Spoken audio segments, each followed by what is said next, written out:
Hi, my name is Kaylan. Welcome back to another episode of the Visionary Boss Podcast, your intentional guide to living, working, and traveling well. This is a podcast space for anyone who is seeking an improved quality of life, whether you're an entrepreneur, you're aspiring to have your own business, or you simply want to live more intentionally. This is for the multifaceted, the multidimensional, and the multi-creative. And this is also for the futurists, tastemakers, and visionaries. Welcome. All right, so we are about to enter summer, and for this podcast episode, I was really inspired to look through old archives and journals of mine because summer is my favorite time of the year.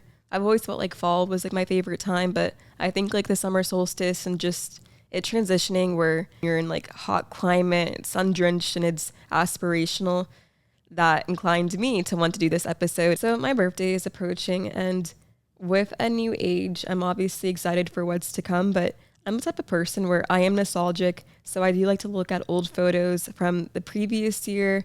I like to see what I was doing May and June of the year before. I like to see what music I was listening to, what was my personal taste, what were my personal affinities. So I went through memory lane the other day and I was just looking through old photos, old journal entries, and I have so many journal entries from basically from the time that I was about like 15 years old to now. I have all of those journal entries saved somewhere in my house. I have this Damask storage box and I've just saved everything throughout the years, and every so often I'll like take a look to see where my mindset was at.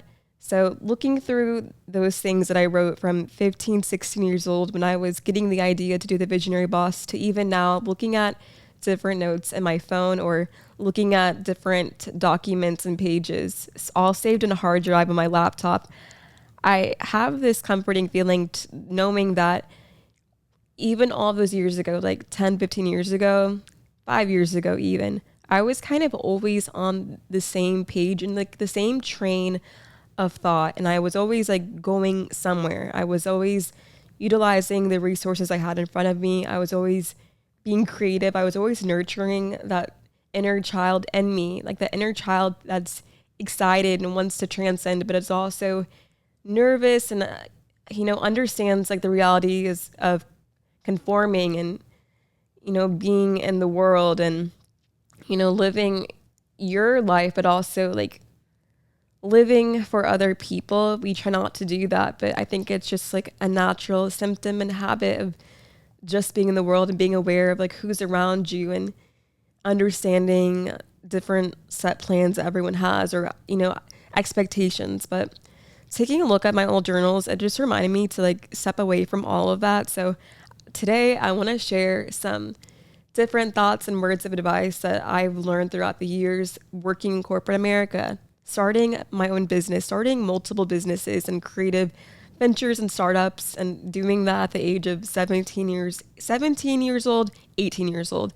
I also want to dive into talking about relationships, the friendships I've had, even, not even just like romantic and platonic, but professional relationships. I want to talk about just like me growing as an individual and coming home to myself.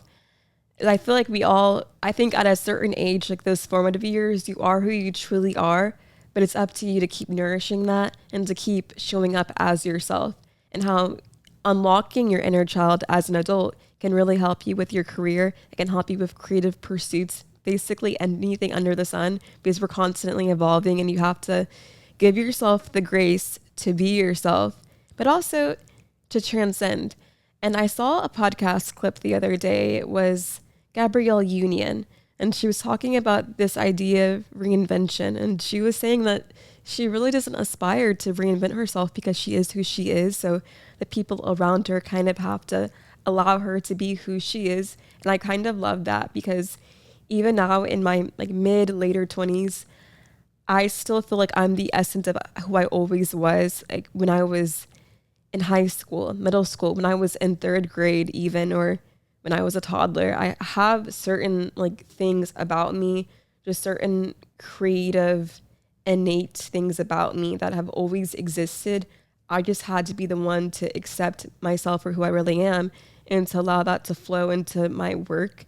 And more than anything in this world, writing and music. And I also believe cinema gives me purpose, and really tapping into that, really understanding where does that come from, or like the source of an idea, like why does that get me so excited? Even like last night leaving work, I was obviously excited for the weekend. We have a 3-day weekend, it's Memorial Day, but something about being on the brink of creating, like that made me so excited, because we're like an entire week. And I would say for like the past 2 weeks, I've been thinking about different articles I wanted to write, and I've drafted so many different things. And when I started the Visionary Boss, it really was to have a home for all of my writing and journals. I wanted to do editorials. I wanted to dive into my journalistic nature. And I also wanted to do creative think pieces and just like think of different ideas and concepts, and pull from existing art that already exists, right? And align different things together and make it into this big explosive like video essay or article. I remember in high school we were reading The Crucible, and we were reading The Crucible in high school, and whenever we would read material like that, it's like you're obviously focused on the material, and you have to pull from that material of like, what does this story mean to you, and like what do you think the character is trying to say, and what is the author trying to convey to you. And I'd always take it a step above, and I would think about like the music I was listening to at that time, and whatever media and whatever archival things that were not related to the story, but somehow I would relate those things together. And when we would do projects in class, or we'd have to do assignments. So say that we would read The Crucible for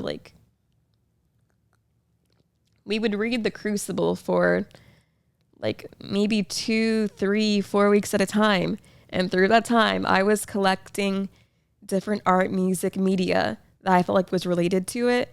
And then we'd have to do different assignments throughout the week, or from what I remember, like in the morning, it was like a first or second period class. So we would have to, like in the morning after like the morning announcements for 20 minutes, we would have to, answer a prompt that was related to the material. And me, I'm just so creative that whatever music I was listening to on the bus before, and if I really felt like it was connected, I would add it to the discussion, and then we'd have to raise our hands and share our thoughts, and I would just bring up different things, and people would be like, how did you make 2 and 2 like flow together? And somehow I did. And I say all of that to say the lesson that I learned, or things that I learned while being in middle school and high school, is that when you're in a setting like a professional setting, a corporate setting, or academia setting, you are still allowed to be creative. Obviously, there are certain guidelines and certain language matters. And I see that every day in my current field. Like those things are important. Like you do have to follow certain guidelines, certain things that were already created before you. All right. So like in the corporate world, you have call scripts, you have operating procedures. Like those are meant for a reason. There's certain things that are formulated, certain guidelines and verbiages. Like if you try to polish it even a little bit more, it's like, no, you have to be concise and clear as this. But me, I would always want to, do something different. I would always want to push the envelope, and I would want to be creative and just throw different things in there. I grew up on Tumblr. What can I say? Tumblr was awesome. I feel like that era now, I mean, I'm so happy that I was in school. I went to high school in between 2012 to 2016. What a time to be alive, okay? Because there was social media. I wasn't on social media at the time, but I was heavily on Tumblr. I was heavily on, I would search for blogs, WordPress, Polyvore, Tumblr. I would be on Twitter. I didn't have a Twitter at the time, but I would just go on it from mobile view. And I was connected into what people were talking about, but I was also able to see reference points from different movies, different television and fashion and artists and authors from a different time. And I just remember growing up, so that it was beautiful. For me, that was such a creative time. I remember being 15 years old, and my creative writing classes and my English honors classes were reading this really important material that they tell us is really important. And I remember just drawing similarities to the music I was listening to, whether that I was listening to Dreamville I was obsessed with Dreamville at the time. I think honestly that kept me going through high school. There's just like certain music that just brings you back.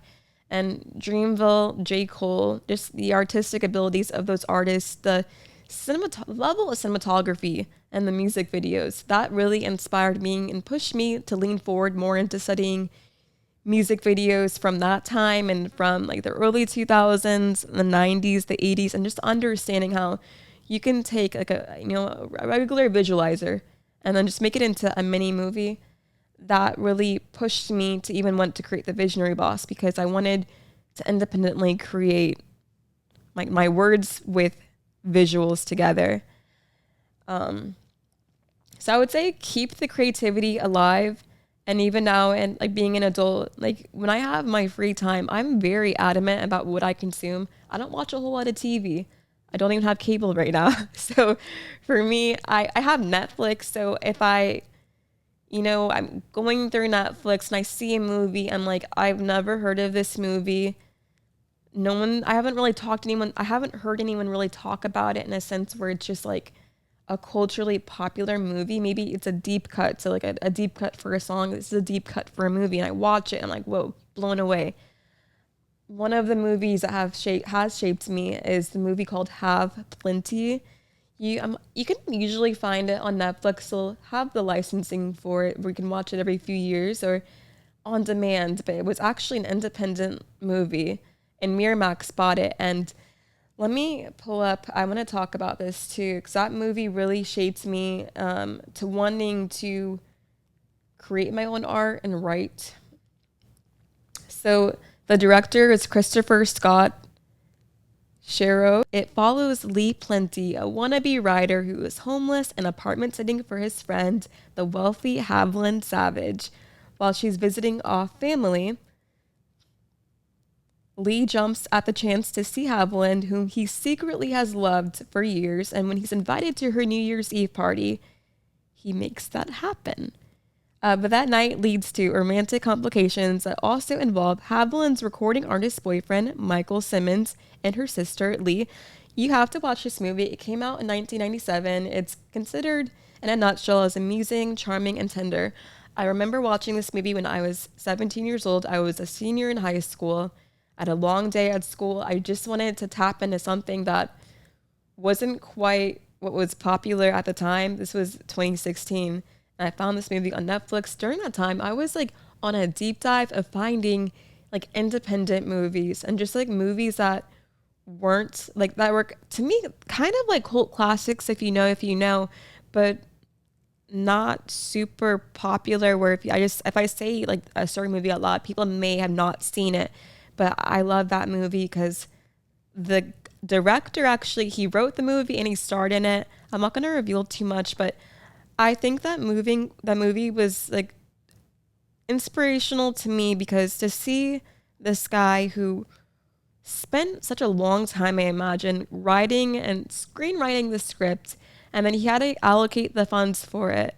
He wasn't working with a major studio. He had to get actors for it, and he got he got different actors for it to create a movie. I think they must have filmed, I'm going to see how long it took them to film that movie, but they filmed the movie, and then Tracy Edmonds, businesswoman and television producer, I think she saw the movie, and then they redid the ending of the movie, and then they got Nia Long in it, and it's amazing. I like the movie because there's so much texture in it, and from the cinematography, what the characters are wearing, the style of the home. I love watching something where the script is impressive, it's witty, and the actors have genuine chemistry. And there's also the small details, from the furnishing of their environment, different accent pieces, and the hair and makeup. Everything is just chef's kiss.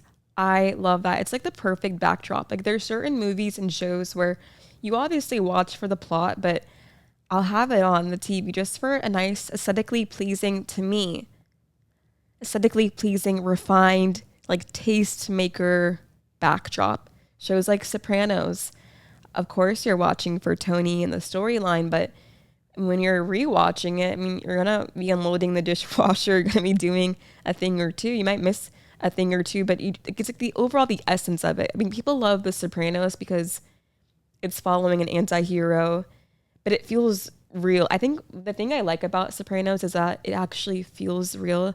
The characterizations, it just feels close to home, like watching that, because these really do feel like real characters, and then they all have their individual style.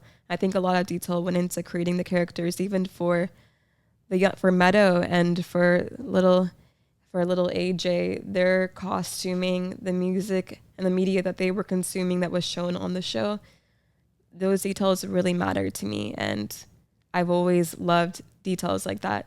So even when I thought about, like, one day I'm gonna create like a movie, or I want to produce something, I'm thinking about it from a standpoint where it has to be a really strong script. You have to have great people like acting in front of the camera, but you have to have great people behind the camera, great people who are setting the tone and the standard, and being creative and creating like different concepts, and just like visually pulling all of that together and making it feel really settled in. I think that's something that we are almost missing now in like current media and television and even music. We need more people who aren't just chasing after what's trendy right now, or over formulating it. I think you just need to hit home where you really capture like a real moment, and a real moment at a time. And people love to pull inspiration from the 90s, the 80s, Y2K, to like early 2000s. For me, it's all about the mid 2000s and like early 2010s for art. I think of indie sleaze, when I think of Tumblr, when I even think of just like that middle ground when we're, grunge, we left grunge, and we're entering into like the era of the boy band. And I call it blazer rock because you always see a guy. I call it blazer rock because you always see a guy in a blazer with a graphic shirt and like some straight leg pants, some cool stems, and got the whole thing going, and then the guitar riffs and just shredding like crazy, and like the really clever lyrics. It's basically a song that you would hear placed in a reality show like The Hills back in 2007. I always think about like that era of time. I think about Mara Brock Akil. So while people think of Nancy Meyers and certain like directors who were able to really pull in and create a moment that can be felt like present when you watch it and later on, I think of Mara Brock Akil because I grew up watching Girlfriends. I grew up watching The Game, and now she has that show called Forever. And it's very sentimental, that show Forever. It's loosely based off or kind of influenced off of Judy Blume's Forever. But what I really like about that current piece now is that they really paid attention to detail. They pulled in certain style, certain fashion style, certain music from the show was set in 2017. It's 2025. I think it's really important now as we continue to create art in at a rampant speed, because creating art now, I mean, everything is so automated and with AI, and just how like Hollywood is now, and even people have the choice to independently create. I would say if you are going to create anything, make it really feel like the essence of where the time really was. So it was in 2017, 2018 is where the story is based in. I think they did a phenomenal job with the music, with the style. There's just like certain details. I feel like it could just be like a short scene, and then you have like a character, they'll show like a certain logo that was prominent at the time, or a certain pair of sneakers. Stuff like that's important. And you just really, it feels like a warm glove or something watching that. That's important when you create art. So that was really, I guess, the lesson that I learned from a young age is to be intentional with art. Love what you actually love. For me, it was cinema, it was music, it was writing, and pour that into your life. And then even when you get into professional space, pour it into your life, because there's something about having that creative edge, or when you're really comfortable in your skin and you're into all of these like super niche things, or things that are like specific to you, it can transcend your art, it can transcend your business. So another pillar or a piece of advice or just something that I learned when I was in my early 20s. And I actually have right here, I have all of my old blog archives saved. And this is something that I saved. It's a list that I called, or it was actually a blog post. And I think I may have posted it and I probably took it down because there was something about having my thoughts on the internet. I was like, I don't know if I like that. But here we are now, years later, 2025. It's like everybody shares their thoughts on the internet. If it's not hurting anybody, if these are just thoughts that you had, it's just being vulnerable, I guess. Maybe that's what it was for me, like feeling vulnerable. I said, this is things I learned by things I learned by 21. I said, this year has been very transformative for me in a lot of ways. I seriously couldn't imagine beforehand. I says, here are some little self-discoveries and mementos. People, moments, and experience are to be lived, not to be possessed. Give it all to God. We try pinpointing and planning every detail of our lives, potential relationships, when we should really put our faith in God and the universe's delivery. And then I have a quote from Conforming. I have a song lyric from Chromia. That's something about me. Whenever I journal, I always, if I'm thinking of a song lyric, I'll just put it in the little note. And it says, your problems of self-esteem could be self-fulfilling prophecies. There's no comparison. If there was a contest, you'd win every time. So just from that alone, I said people, moments, and experiences are to be lived, not to be possessed. I think something in that is so freeing. I wrote that when I was 21 years old for a blog post. Here I am some years later. Look, a lot has changed in my life. And just through the course of my mind frame, how I frame my mind. And I would agree with that. That's really good advice, to not to possess things, but to actually live.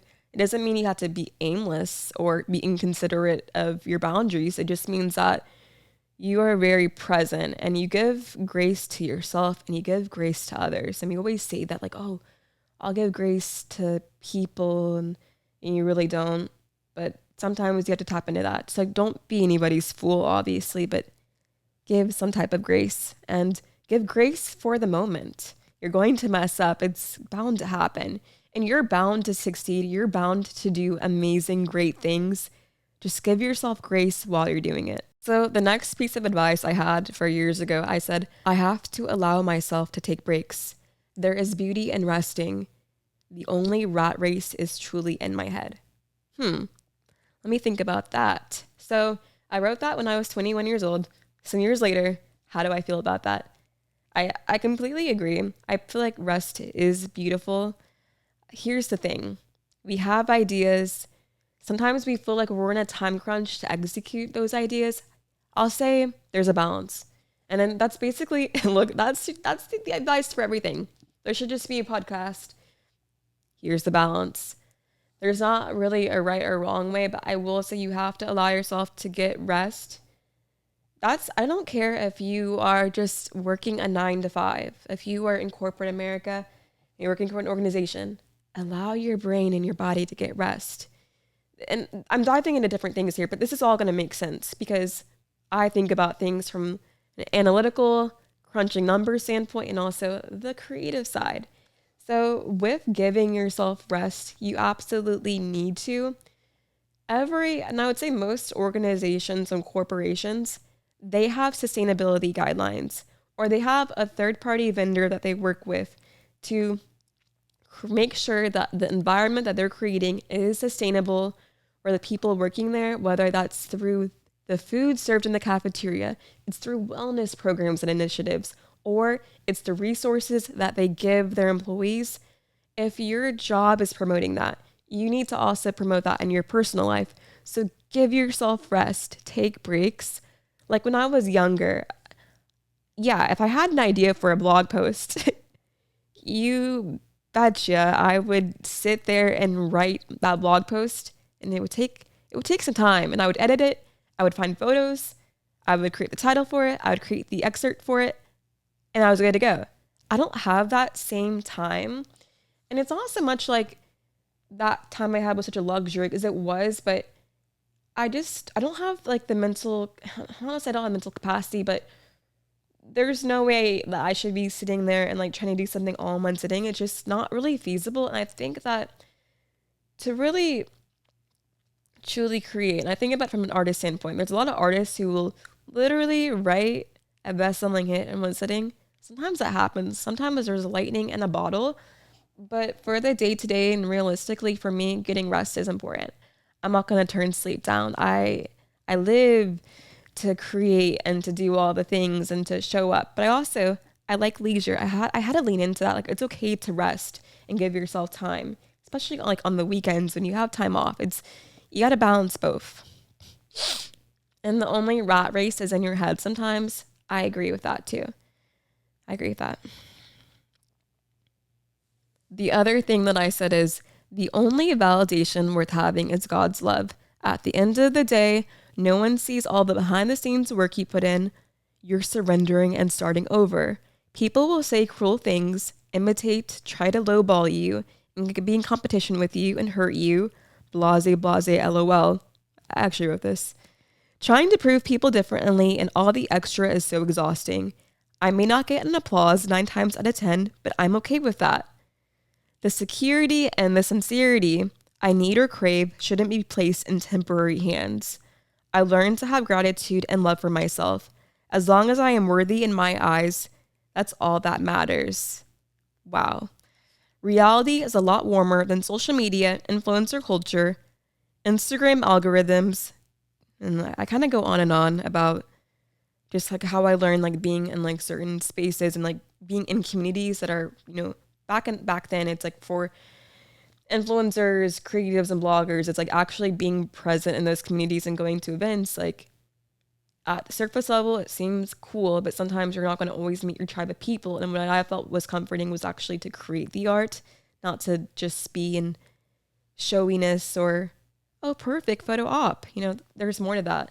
But basically what I was trying to get down to is that no one knows what you go through behind the scenes. And looking now, since I have been writing, creating art on the internet for about 10 years, I will say, yes, it's beautiful and it's cool to have subscribers and people to, read your stuff. But sometimes it's like very silent. Like when you post something, the expectation is to have engagement, have people share it and view it and comment on it. But I've had so many times in my life where I would write something and then years would go on and someone would reference an old article that I wrote, an old blog post, and tell me how it touched them. And it's like, wow, like obviously I didn't know that as I was writing it or when I first published it, but there's something beautiful about getting that feedback years later. So I would say that now advice that I have for myself or reminder is that people aren't going to always see something when you are immediately doing it or when you're doing it in that moment in time, but they might see it later on. They might see it later on and it could really influence them. And that's important too. Wow. And here's another thing that I wrote. I wrote this so this is a piece that I wrote when I must have been 19 or 20 years old at the time. I said, my 20s are more than just photographs, daydreams, and expected paths. I'm putting myself in the position to never be in a compromising position. I value the strong ribs that house my heart, that heart that is embedded with butterflies, botanical, and amber. I like being smitten because it reminds me of the beauty it is for something to be sweet and directed to me. In the past, my personality was wiped away like a blank canvas with colors that were never mine and strokes that didn't fit the part. Wow. So looking at that, I wrote that when I was 20 years old. So again, years and years later, but I really do feel those words. So I think the time that I was in my life, I was an undergrad. All right. So at that time I was an undergrad. I must've been like a freshman or sophomore. I think I wrote that freshman year in college, but I was in my sophomore. No, I was a freshman year in college with the spring semester. During that time, it was like a whirlwind because in high school I had friends, but something about that first semester in college, I met so many people. I met a lot of new people, but I met people who were a grade ahead of me when I was in high school. I was reintroduced to people who I actually had known since I was a child. And then there was also new faces. So you You get all that together. It's a recipe for something. I'm not going to call it disaster. I'm not going to call it like anything negative, but you get a recipe, all right? It's a mixture of something. You got the new, you got a little bit of the old. It's like you got some wake up calls approaching your way. And during that time, I feel like when I was 18, I was so confident. The thing that made me so confident was the knowingness that I was who I was, and I accepted myself. I loved myself. And it's like, yes, on the weekends, I am blogging. I'm drinking my green smoothies. I'm listening to whatever playlist fits my mood. I'm taking photos. I'm watching archival interviews and documentaries. That's my jam. That's what I'm doing. And then you have other people, and they come into your life and your world, people you're reintroduced to, and then however they perceive you, that's their business. But then they project that onto you, how they perceive you, whatever it may be.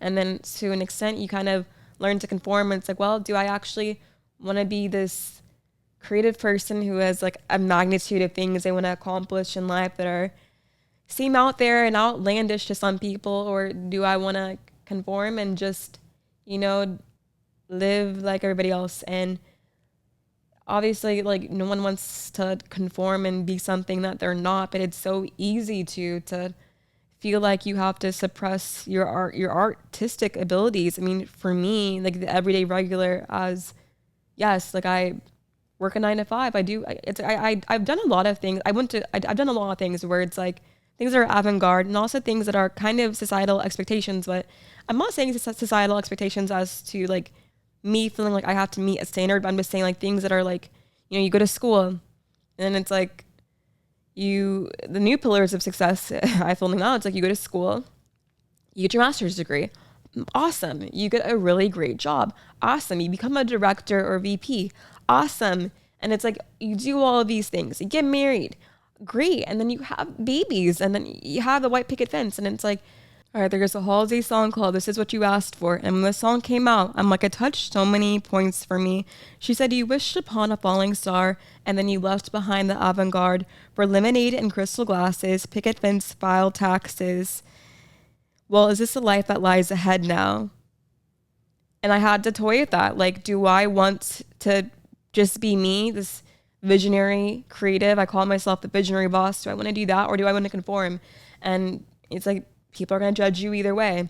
And the same people who would tell me like, oh, like you're this, you're that, like all you do is stay home on the weekends and you juice and you make your healthy smoothies and you spend all this time writing and being on the computer and creating your website. Those are the same people I bump into when I'm out and going to super cool events. I'm at a Porsche event. I'm at like this super cool niche little nightclub, and then I run into those same people. They're like, Kaylan. I'm like, yeah, I'm glad that I am who I still am. But the fact that I wrote that and I admitted it to myself, just like dealing with those emotions at that age of 20 years old, and it doesn't go away. It never really does, because I'm still going to push that envelope. I'm still going to be creative in my essence of like what being creative is. I see people, I have friends, I have friends who are so creative, whether they are in DJ collectives, they are in architect space, this space, that space, tech space, all the different spaces. And they are true visionaries and tastemakers. And they have to hear no so many times because what they do doesn't really fit or align, and it's this or that. And then guess what? Months down the line, a year down the line, those same companies, organizations, same people, they're replicating what my friends are doing. So I say that all to say, be creative, be visionary, be the visionary boss of your life. You don't care about all the noise and people projecting and telling you that you can't do something. Look, the only time you really shouldn't do something is if it's going to hurt you or other people, or you didn't really think the idea too far out. But other than that, create. I dare you to create. I dare you to create. And I would say I especially dare you to, if you are in your early 20s, if you are just starting out, of getting out of the shell of what high school is, and being in that environment, and you're branching out into the real world. Or actually I take that back. It doesn't matter what age you are, because I dare you to create at every age. I know people who reinvent the wheel and do different things in their life, and they do this at 30, in their 30s, 40s, 50s, 60s. There's 60-year-olds who are getting their doctorate degrees or becoming nurses, anything. Set your path. Don't listen to other people. And you have to be reminded of that. But it's freeing to be reminded of that. The greatest art, or you know what? Great art is subjective, I must say, because I could say something as great art and someone may not get it, but me, I'm my own tastemaker, and I understand like the textures and the flavors and the layers and what went into that certain project. But some of the greatest music, some of the greatest films, movies and scripts and concepts and business ideas and patents and all of the above would not have been created if someone wasn't like, you know what, I want to do this. I'm going to rip the bandage off. I'm going to be a true visionary. I want to do this. And I think that everything is so nuanced now where a lot of people think that they're like the first to uncover something. And I see that a lot with different events and collectives. And the beauty is that there's so much to be created. And if you look back, I love to look at archival magazines. Complex and Print is a really good page on Instagram because you're able to see like what was popping or what were we doing and what was in, you know, back like 20 years ago, and like nothing has really changed. You know what's funny? All American Rejects, I've listened to All American Rejects since I was a kid. The first time I was introduced to them was watching She's the Man with Amanda Bynes. That was 2005, 2006. And then here we are 20 years later. They're still headlining like articles, and what they're doing is cool though, because they're doing a school. And for whatever reason, I watched it was a few weeks ago, I watched She's the Man. It was like a Sunday night. I wanted something to watch while I was typing away on my computer. I'm watching that, and then I already know what happens in the movie, but I'm like watching it. But I'm really waiting for the end of the movie when they're rolling the credits and Move Along by All American Rejects plays. Like that is something for me. It's just like the entire embodiment of a sun-drenched summer and just being young and living life. And I've been listening to a lot of All American Rejects and Panic at the Disco. I was a huge like Killers, Chili Peppers stan like for the past few years, but it's like now I'm like really into Panic and into Fall Out Boy and into all those different groups. And I was like studying their stories of how they came to be. And it's like they all kind of have like the same story where it's like they've been creating music since they were very young, and then boom, when they're in their early 20s, they keep pushing their music out, and then they get signed to a label, and then the rest is history.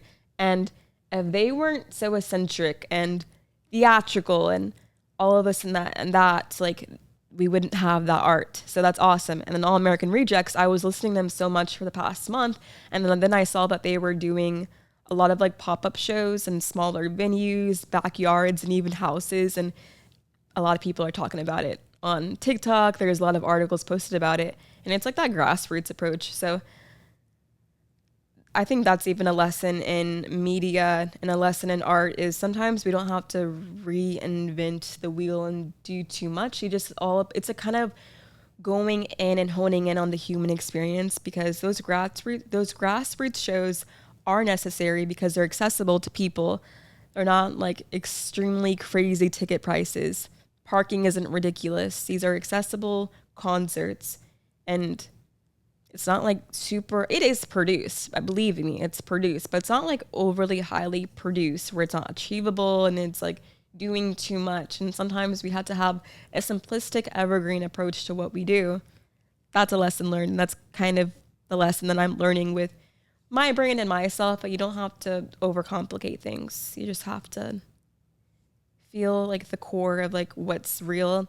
And again, with AI, with prompts and this and that, I dare you to be creative, to create without those things. Those are tools. Those are things you can utilize, but they're not like, they shouldn't be the starting point. Your idea, your originality should be the starting point. And that's something that I learned as a kid, and it's what I learned now. Sure, it takes a longer time. I will say, actually writing articles now, yes, if anyone really wanted to, they could put a prompt in and get something, and 30 seconds. I mean, this stuff is pretty high advanced now, but you lose real grit. You lose real heart in writing and in storytelling when you rely on prompts and engineered, formulated stuff. And to each their own, there could be a place for it, but I think to keep real art pushing and alive, you have to really be connected to what you're feeling in that moment and use your vocabulary that you have. If you want more vocabulary, read a thesaurus. Get an encyclopedia. Look, I remember as a kid, my mom, like for holidays, Christmases and stuff, like she would get us like, the awesome gifts that we wanted. And then there'd be like a book, like a series of encyclopedias. And my mom would be like, yes, you are reading this on the weekends. And I would. And it shaped me into like having different things to pull from like when I was a kid to now. So I would say keep sharpening your mind. Don't fall victim to what's out here. Like, because the thing is with all of this automated stuff, it is taking away from people who are in creative careers, and they almost want you to compromise and to be stagnant and to not create new. And that's the issue. We see that in movies and television now. We see that on the internet because, guys, the internet is full of bots. You have to really dive deep to find like original content and blog posts. But that's why we have to keep daring ourselves to do those things. That's why I even love not everyone's creating their own digital portfolios or not even using website builders, or like people are just like being really niche and creative. So I dare you to do that. And the last word of advice and piece of advice I have for the podcast is to remember is to be you. You offer unique perspectives. Continue being you. This is Kaylan with the Visionary Boss podcast. What a fun episode. I was solo this episode. I think it worked out pretty lovely. Sometimes you have to get comfortable talking on camera by yourself with a big light in front of you and hearing your own voice, but this is like what's needed and it's therapeutic. So next week, continue watching and sharing. I have more guests that will be on the Visionary Boss podcast. But until then, I'll see ya.